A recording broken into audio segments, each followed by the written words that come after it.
I've always been a fan of fun and interesting facts. When I began doing what I do now, I found something fascinating about trivia. Ask a trivia question, easy or hard, like, what's the capital of New York? Or, what's the capital of Mongolia? Or even, which of those two lies farther north? And everyone, at least for a second, thinks to themselves, do I know that? And then you're looking at your friends thinking, do they know that? For some questions like, what's the first name of Grover Cleveland's wife? You have bands of strangers now joining forces and yelling at the host in unison, going, why would anyone know that? From a simple question, a conversation can be started, such as, how have you not seen Ghostbusters? Arguments can be started like, there is no way that you know the depth of Lake Titicaca. Friendships even can be imploded. I often get told, come up there and tell me, if my team, notice I don't say friends, if only my team would just listen to me. People have been arguing facts and trivia since early Roman taverns started bringing people together from all walks of life, from politicians to farmers and warriors to artists. Well, let's jump ahead to the 1950s when Sir Hugh Beaver is an employee at a local brewery.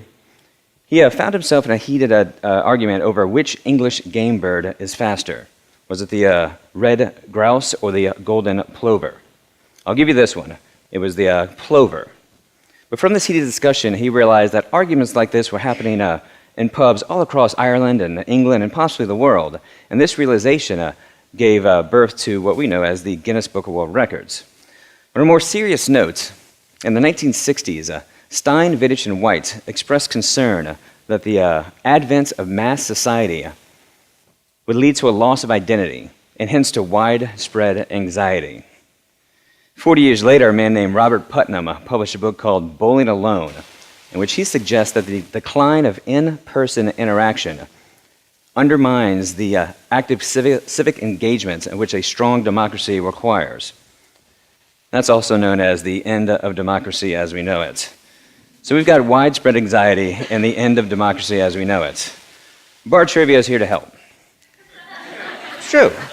It offers a solution to that loss of social connection, bringing people to the threshold of social interaction, providing the opportunity, even just an excuse, to have that in-person interaction in a controlled and structured environment, but with prizes and beer.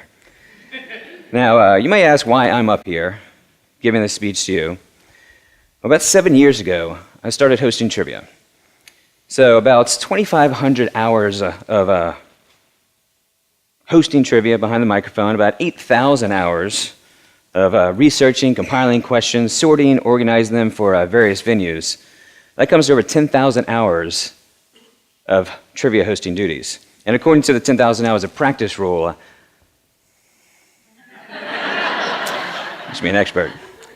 Now, my philosophy of a good trivia night focuses on these interactions and providing the options for people to interact and connect. The results of the game itself, I see as secondary.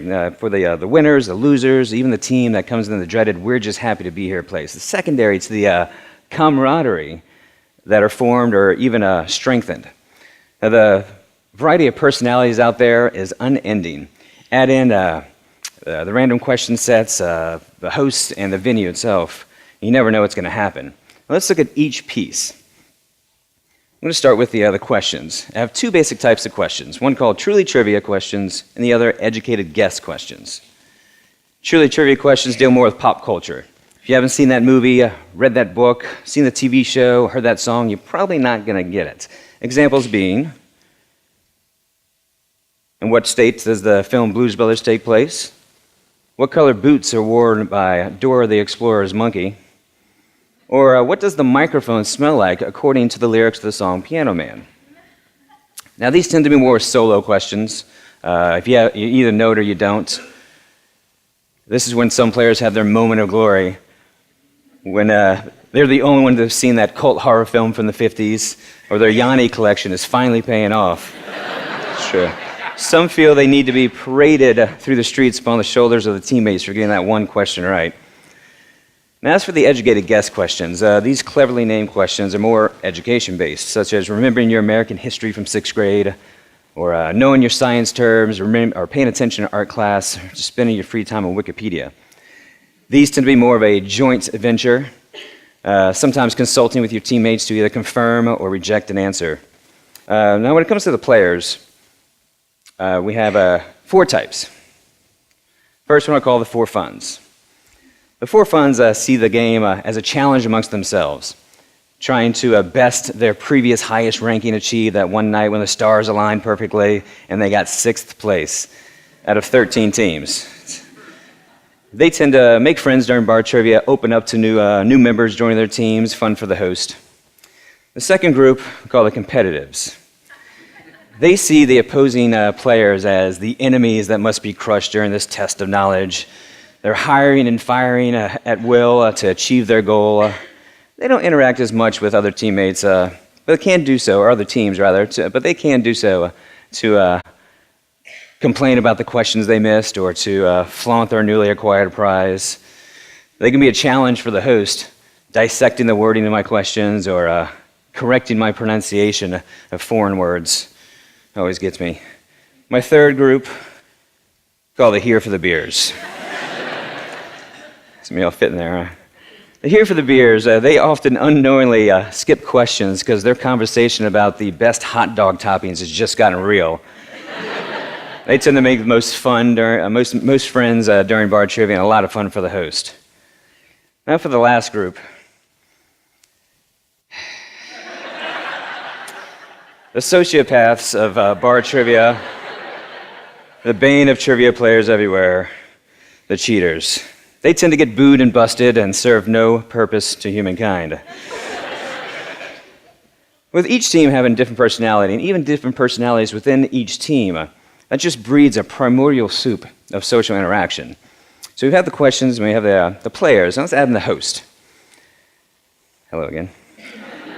The host has typically an easy job that consists of 1,000 things. Simply put, though, ask questions, take score, have fun. I like to try to, over the years, I've fine-tuned my vocal technique for clarity, my wording of questions to avoid ambiguity, the game format to enhance and encourage those interactions between players and opposing teams, the host, and even the venue itself. I like to try to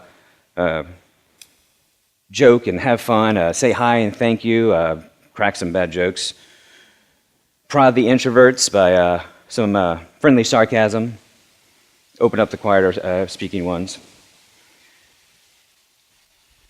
The final ingredients, the venue. The venue has less subtle connections. A player can find a new place they like to go to. A regular finds that the new trivia nights adds a little variety to one of the 6 nights they're already in the bar. A good interactive staff, a comfy environment, good food and drink, of course, go a long way. So this unending combination of good players, host, questions, the venue, just add up to countless possibilities for people to get outside of the little bubbles, if only for 2 hours a week at their local pub trivia. So disconnect yourself from technology, go join a bowling league, form a book club, volleyball team, or grab some friends and go play some trivia and make some real social connections. Now, for those curious folk out there, your answers to the questions earlier. Capital of New York, Albany. Capital of Mongolia?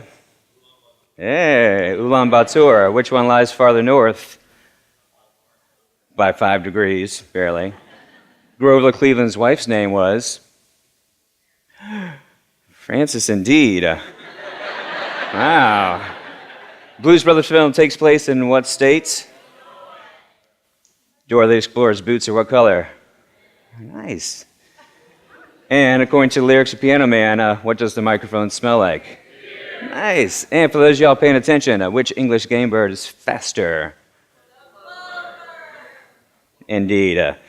Thank you and happy quizzing.